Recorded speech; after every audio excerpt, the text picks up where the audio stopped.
Thousands of Egyptians had planned a march to the Egypt-Gaza border to stand in solidarity with the Palestinians on the anniversary of the Nabka, or Day of Catastrophe.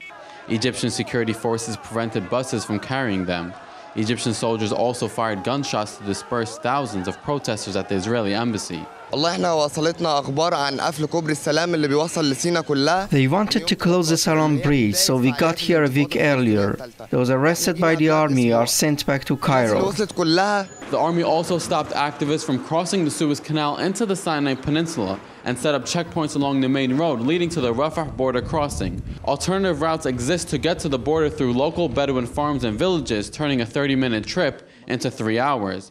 An activist from Cairo is one of the few people to make it to the border. When we came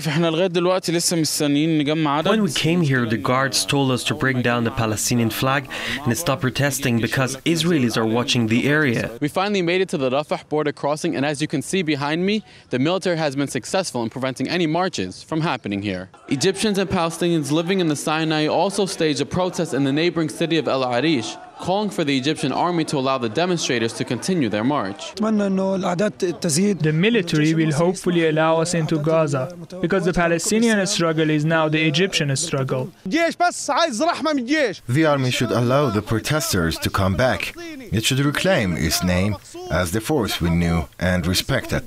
Activists in El Arish told Press TV they would keep trying until they reach Rafah, even if the army turns them away.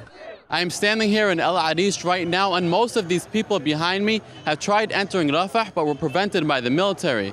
But they say their efforts won't stop here. They'll continue to put pressure on the military and Israel until justice is served for the Palestinians. Ihab Zahriya, Press TV, El Arish.